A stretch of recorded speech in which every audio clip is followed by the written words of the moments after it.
Hi, I'm Larry Micarenda, and welcome to Suffolk County Money Watch with Suffolk County Comptroller Joe Sawicki. 2012, Joe, brand new year. We're still cleaning up some financial statements and stuff from last year. Can you tell us, how did we do in 2011? 2011, since the last time we did the show and we were able to share with our viewers to bring them up to date, which I think was probably early fall, because I like to report to our taxpayers in Suffolk County. I like to report to them at least on a quarterly basis, just so they know how the money and the cash flow is going, how the expenses are going, how the budget's going. Just kind of like our show says, the Suffolk County Money Watch. Because I really feel our taxpayers, Suffolk taxpayers, they pay a lot of county taxes. Property taxes are pretty low in their property tax bill, but in terms of sales taxes and other taxes that are paid, we pay a chunk. And our taxpayers have a right to and deserve to know how their elected officials are doing in office. And that's where I come in as a controller. I enjoy reporting to our people, to our Suffolk residents. And in terms of ending 2011, since our last show, we had some pretty productive audits. One audit that I like to share with everyone is the audit we did of Empire Blue Cross and Blue Shield. And Empire Blue Cross and Blue Shield is the administrator for all of Suffolk County's employees and their retirees for their health insurance plan.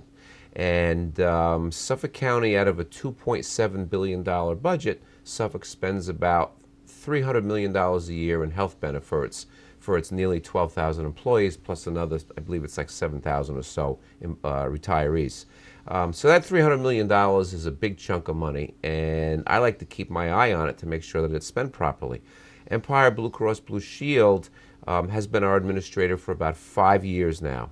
We conducted an audit going back to '05 to '08, and we found that Empire basically had a real good performance level in terms of percentage of claims that were proper. However, we did find that less than 1% of the claims that Empire processed for Suffolk County, again, as our health plan administrator, we found that less than 1% were erroneous. And it was not Empire's fault. It was a whole lot of different issues out there. Some employees were filing insurance claims and they shouldn't have got paid. So it's a big mix of things. But anyway, that 1% amounted to $952,000. $952,000 that Suffolk County got back from Empire. And Empire, I got to say, we were very pleased with Empire's performance. When they learned of these claims as a result of our audit, we hired an outside firm that specializes in healthcare claims. They stepped right up to the plate. They volunteered to give us the $952,000 back. So for the next 18 months, they are repaying or actually reducing their bill to Suffolk County government to recoup the whole $952,000. So that's a good thing. That's a thing we kept our eye on, and we're going to continue to keep our eye on how Empire Blue Cross Blue Shield spends our money. We're in the process now of conducting a follow-up audit. As I said, they've been in since '05. They started at the end of '05 through '08. And we are now updating the audit for '09 and '10, and we're going to continue to do the audit because there's some big money there. Whenever you can recoup, $500,000 to $1 million in an audit, that's big money. That's big taxpayers' money. We're also auditing the other side of the health care plan in Suffolk County is the prescription drug plan, and that's administered by Express Scripts. Part of the $300 million that we talk about is not all Empire Blue Cross Blue Shield. Right. There's about $80 million of it, $75, $80 million of it is for prescription drugs. If you remember, several years ago, we did an audit on Express Scripts, and we got back like $850,000 from Express Scripts. Right. So we're doing a follow-up audit with them now to make sure that they've been processing our prescription drug plan and its benefits the same, and that they're not, that Suffolk County and its taxpayers are being billed the right amount of money. So again, that's an ongoing audit that we'll continue to do as well. But again, it's big money out there. And again, talking about big money and audits, last time we left off, you were just going to get into some numbers back from a Verizon audit, I believe, that was going on? Correct, yes. One of our shows earlier, probably, I want to guess maybe 2 years ago, Larry, we started talking about how we wanted to audit Suffolk County's phone bills and phone lines. And Verizon has paid actually over $7 million a year in the county, and that encompasses Suffolk's emergency system, the 911 system. It's naturally all the county's phone lines, some of Verizon wireless bills as well.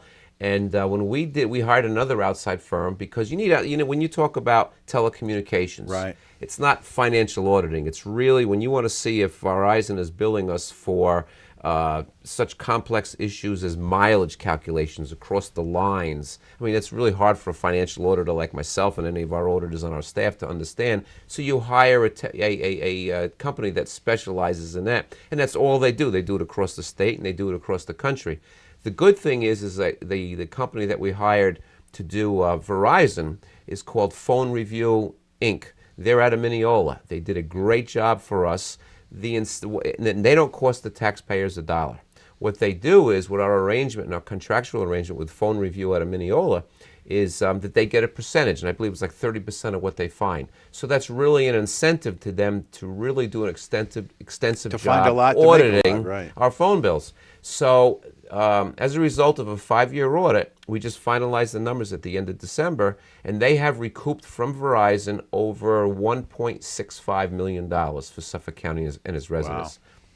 We're already realizing that as a reduction from Verizon onto our phone bills, monthly phone bills, and it's good stuff. It's about 1.3 million of the 1.6 million relates to the emergency 911 system, and that's run through the Suffolk County Police Department, and that's a very, very highly technical, again, billing system with mileage calculations. I really don't understand how they bill for the lines going back and forth from Yaphank out to the East End for the 911 calls and all that.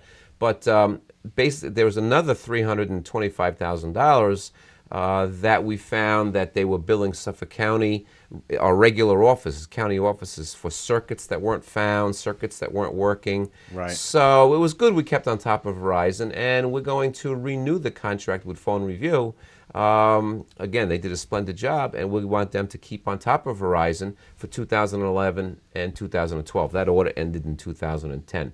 It was just released again in December. So it's important that we maintain this oversight, this fiscal oversight, if you will, of Verizon, of Blue Cross Blue Shield, of any agency or any contract consultant that does business with Suffolk County and are paid with Suffolk County taxpayers' money. One other thing that I just forgot to mention, that with Verizon, not only did we save $1.65 million, or actually get back $1.65 million, Phone Review helped us identify $30,000 a month going forward in billing issues that are not part of the $1.6 million. It's in addition, so we are saving $30,000 a month on top of that. So that was a good find. That was a good find, hiring a technical company like Phone Review to help us manage Suffolk County's telecommunications issues. And the thing is, Joe, and we've said it before, I mean, now you combine all this between the Verizon, and the Blue Cross Blue Shield, the $3 million back to the county legislature they can allocate for other programs, so maybe you don't have to dip into the rainy day fund, absolutely, raise taxes, or do other things. With the county budget as delicate as it is right now, and there's all kinds of innuendos out there that the budget is going to have some real serious problems, and they're not only innuendos, it's real. It's factually correct that the county's budget is going to be is probably greater than $135 million out of whack between the end of 2011 and 2012. And then we'll talk a little bit later about our new county executive and how he's tackling that. Right. But I mean, it gets to the point where every penny, every dollar, even though it's a $2.7 billion budget, every $1 million, every $1,000 out there, counts in this day and age. And we had spoke a little bit, and I don't know if you got the numbers yet, but you said our sales tax revenues that we did last year were slightly better than the year before. Did you finally get a final number on that yet? We in talking cash collections, and we're still waiting for February's numbers to come in. What happens is we get payments. The counties across the state get payments from Albany, from New York State Taxation and Finance, after the fact. So we're still waiting for some holiday numbers to come in from December, from some holiday sales tax numbers. We'll get them in February. But if you compare what was paid to us in cash in 2010 versus 2011, we are up a little bit. We're up about $45 million. That $45 million, while it sounds like a lot of money, you have to compare it to the fact that the total sales tax that we received in 2011 is over $1.15 billion. $1.15 billion. So when we're up $45 million, to you and I, $45 million is a lot of money, but in the scheme of things, it's a slight increase. It's good for the budget. It's good for the county. It's it's going in the right direction up as opposed to down like we experienced Yeah, so it's several not years bad ago. news, but it's not great news either. Exactly. So, what really counts, though, is what was in the budget. What did the legislature and the county executive budget for sales tax? And we won't know those numbers until another month or two now. Did the actual sales tax collections, did they actually come in as high as the what they would peg that in the county's budget? That's all makes all the difference in the world. And one thing, Joe, is we've gone over the health care, with Blue Cross Blue Shield, Verizon, and one of the big ones, and a favorite of yours that you've been waiting on for a while, is keeping the lights on in Suffolk County. Who do we go to but LIPA? Now, yes. Talk about an audit for LIPA. I mean, if you're being able to pull in money from Blue Cross Blue Shield and Verizon, is it possible that LIPA is maybe mischarged or some? Well, sure, and I'm glad you brought that up, Larry, because we are in the process of, as I was talking about Blue Cross and Verizon, we are in the process of auditing LIPA as well. I know my counterpart over in Nassau County, George Maragos, the Nassau County Comptroller, he conducted a rather extensive audit of LIPA, and we're doing the same. Later on in the year, as we do another show, I hope to have results of that audit. But I mean, if you figure we pay $22 million a year to LIPA, and we just want to make sure that there aren't any meters in Suffolk County government that we're being charged for by LIPA, and we're being, and we're paying for. So we're doing a real extensive audit. I have auditors going out checking the meters of all over the parks, county offices, county buildings everywhere, and just wherever there's a meter that's on the bill that we're being charged for, we want to make sure that the meter is working, and then it's providing service to Suffolk County, and hopefully not somewhere else. So again, and we have a highly technical firm looking at the LIPA charges as well. So hopefully we'll have more to report on that in a future show. And Joe, you also spoke before in the past about bond ratings and how the county's able to save money. What about refinancing? I think that's one of the things that's come up recently, how the county can maybe refinance to get a better deal on its debt, plus money and more savings in the budget, which leads to savings for the taxpayer. Yeah, that's always a key, and we've talked about that several times over recent shows.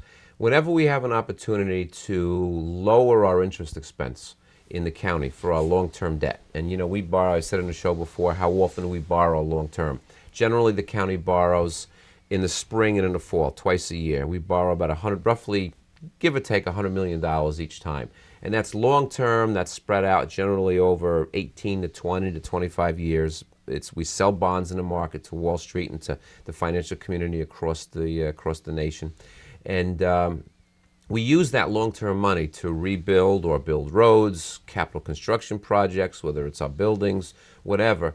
And so as a result, we have outstanding bonds on our books that might be 7, 8, 9, 10 years old, and we're paying higher interest rates because they're 10 years ago. They're based on what the economy was and what our numbers were 10 years ago. So now, because the economy is at an extreme low and interest rates are extreme low, we have an opportunity every now and then, and we monitor them on a monthly basis, to refinance and go back and to sell new bonds to lower the interest rate on the old bonds. Right. We don't extend the new bonds any longer in terms of their length of time. We keep them the same. And for instance, in this past December, we refinanced $91 million in long-term debt that we identified. By refinancing $91 million, there was about 9 years left on that debt and of those bonds. We saved $6.3 million in interest cost. $3 million of that we're going to be able to use in the 2012 budget, which is a good thing.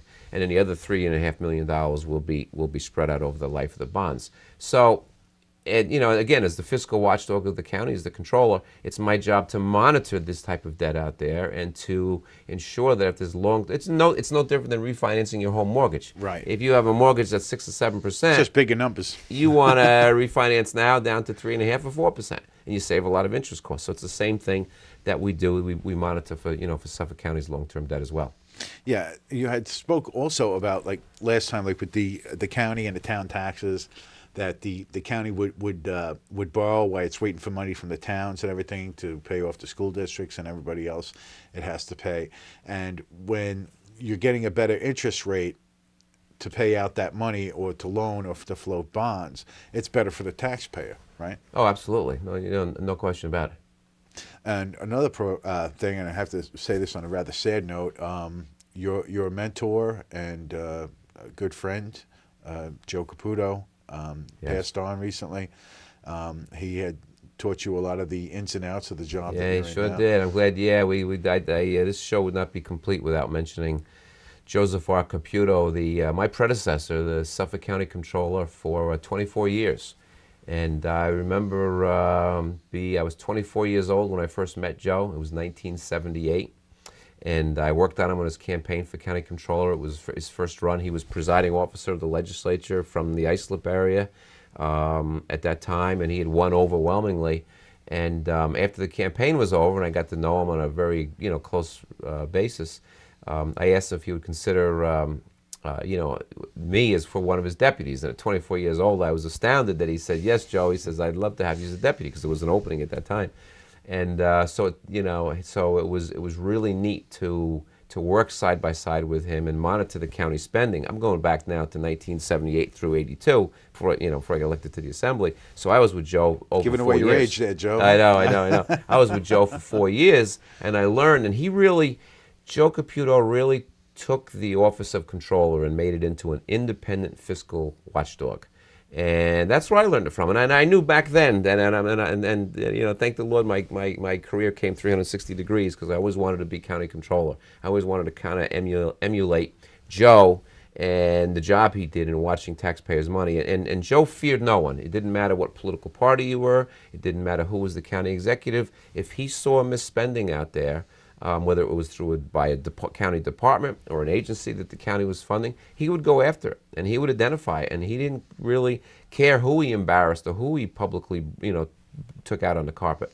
And that's the job as a controller. You have to, and he was committed to watching taxpayers' dollars at no expense. And we're going to miss him. Joe died in early January, and he reached the ripe old age of 79, which in a lot of ways is not old in this day and age, but he was a great guy. He's retired now for, since '02, so 10 years almost. And again, he taught me a lot. He was a real firebrand, though, and he really established the county. I mean, you realize that the county controller is the only fiscal oversight of spending in Suffolk County. And with a $2.7 billion budget now, it's so important. And right. Joe really set the tone and set the stage. It says, okay, I'm elected by the people. No one can tell us what to do. We don't have to answer to anyone, only the voters. So we have the power. Under the county charter and under state law, we have the authority to audit wherever we want to. We have subpoena power, and on and on. And we do all the borrowing for the county. So he basically laid down the instruction booklet. Exactly. So for 24 years he was there, and we're going to miss him. Every once in a while I would turn to him for advice, especially to a difficult situation. He'd say, "Joey, do the right thing, and you never have to worry about anything after that. And he's do follow your heart." So we're going to miss him. I'm glad you brought that up, Larry. And our condolences to his family. Yeah, absolutely. He to was his wife Claire, who lives in Shoreham, and he's got a great son, Joe. He's got several daughters and a stepson, and a great family. He will be missed. Yes. And as we go and embark on this new year, we have a new county executive. Yes. A revamped county legislator, some Yes. new, some old. Yep. And how do you see things going for Mr. Bellone? Is the first couple of weeks, I mean, yeah, talk about walking into a cyclone. I know. Or He really, hurricane. Steve Bellone is going to be, in my opinion, my humble opinion, he's going to be a great county executive. And I really think just by watching him in the first few weeks, he's hitting Suffolk's major problem head on. As I was talking earlier, we're facing at least a minimum of $135 million structural deficit in the budget. I mean, there are things in the budget, that revenues that Steve Levy put in, that the legislature, when they were revamping his budget in 2012, didn't even know of, and they're really coming to light now. The budget Steve Levy gave us in Suffolk County, just for his own political furtherance, if you will, is an absolute horror show. And for instance, we're going to be running out of cash, and in April, and cash to pay the county's bills and to pay the county's payroll. We're going to have to do a special borrowing this year. We anticipate $50 to $60 million in short-term borrowing just to get us through until some money comes down from Albany and some property taxes come in. And don't forget, it's a difficult economy as well. Right. But Steve Bellone is meeting this head on. I know that he's formed, in his first week of office, he's formed a budget review committee to really analyze what's the real true deficit in the county's budget between 2011 and 2012. He asked, I think, a half a dozen or so fiscal experts from New York City, from the state, to lend a hand to help us. He asked me to be a part of this committee. He asked the legislature to be a part of the committee. He's reaching out to everything. That's what I like about him. He's reaching out to everybody. And one of his favorite mottos is, "We're all in this together." And it's a welcome breath of fresh air in county government to see the county executive reaching out to the legislature as a partner, reaching out to the controller, the treasurer, the DA as partners, not as adversaries. And that's what's going to make the government work. And you know what? Steve Bellone, as I do, we're not afraid to cross party lines, because you know what? Party politics is fine during the election. But after the election is over, it's working with Republicans and Democrats and conservatives and independents to get the job done for the taxpayer. And I really believe that. And I think that's been a key to my success over the years, is that as a controller, there's no Republican or Democrat or conservative or independent way to audit taxpayers' money. There's only the right way to audit taxpayers' money, and that's to make sure that it's not being misspent. So I'm looking forward to working with Steve Bellone. And his first job, again, is to tackle this, to get a real handle on what really is our budget deficit, because there's so much controversy out there. Steve Levy's still telling everybody his budget is balanced, which I don't know how he can come up with that, but it's far from it. The legislature had to take his budget, which he handed to him back in September, and it was a horror show. It was the worst budget the county has ever seen. And you can ask any county legislator, regardless of what political party they are, what they had to go through to take that budget and to make it into what it is now. And as it is, there's only the budget that they adopted wasn't for the full year that the legislature did, because there was only enough money to fund through June 30th the 700 employees that Levy wanted to lay off. And so they passed the budget. They said, okay, this is a job for the new county executive to weigh in at. He's got to structure the budget and make some difficult, tough financial decisions over the next 4 years. So let's work with him in the first half of 2011 to come up with a budget to see whether you're going to lay off 700 county employees or not.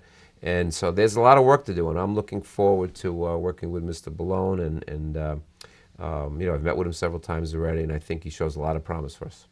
And Joe, as you've said before on this program and others, that cooperation is absolutely essential in county government. Giving, for instance, your relationship with DA Tom Spoda. How you've had to cooperate with him and audits, and he's cooperated with you, and worked back and forth. Angie Caputo, the treasurer, going back and forth with her, and again, Bill Lindsay, and the county legislator, you've done a lot of work with before in the past. Right. And so it's got to be a breath of fresh air to have somebody come in and say, look, we're all in this together. We all have to work together. Cooperation is number one. And like you said, you're an independent elected official in Suffolk County. You don't have to answer to anybody. But when it comes to working hand in hand, that's going to save the taxpayers money, which is basically one of your jobs. You're all for it. Absolutely, absolutely. And it's so key. I mean, and you know what? That's what voters and the taxpayers of not only Suffolk County, but it seems in the nation, that's what they're looking for. There's so much gridlock in Washington.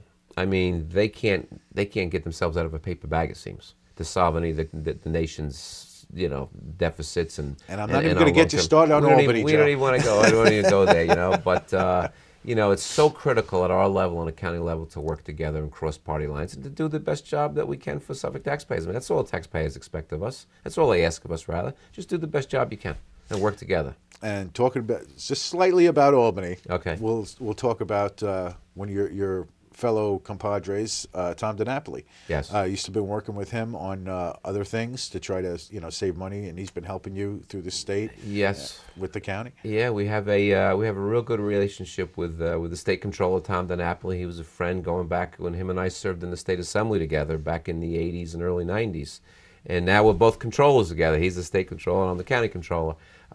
He launched a pet project of which I volunteered Suffolk County first to participate in. And that is to go after any type of pension abuse, if it exists out there. And by pension abuse, what I mean is that if you're retired and you're a retiree from any municipality in the state, and it might be a school district, it might be a village, it might be a town, it might be another county, or it might be it could be any other municipality. And if you are not allowed to work for a second municipality while you're retired and make more than $30,000 a year, that's state law. There has never been a system in Albany designed to act as a check and balance to see if you're an employee who was living and working in Buffalo. Now you retire and you go to work for Suffolk County, and are you making more than $30,000? There's never been that kind of check and balance. So State Controller DiNapoli came up with a program that he asked the state legislature to pass and give him the power to look at everyone's state tax information at the end of the year. Before he did that, I spoke with Tom, and I said, Tom, let's use Suffolk County kind of as a guinea pig, if you will. Let's see if there's anything like any shenanigans going on in Suffolk County government. Are there any employees that are taking advantage and illegally earning more than $30,000 a year, according to state law and the state pension law? So months ago, we forwarded all our payroll records. As we speak, as we tape the show, the state controller is going through them, and he's kind of like comparing them with the state tax information and the pension information to see what we come up with. So we might have an update on the next program. Hopefully we'll have an update on the future program. Well, Joe, we're basically out of time here for Suffolk County Money Watch, letting Suffolk County taxpayers know where their money is going and what exactly is going on in the county. So there's some glimmers of hope at the end of the tunnel with the economy. It looks like it's just turning around a little bit slowly, but we're getting there. Right. So hopefully maybe on the next program we'll have some better news. We'll let the public know a little bit more about the audits that are happening. Good. And some of the other things that are going to be happening right here in Suffolk County. Good. And its finances, which is going to be a critical thing this year. Yes.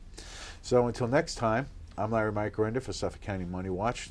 Been with Suffolk County Comptroller Joe Sawicki. We'll catch you right here on Government Access TV. Take care.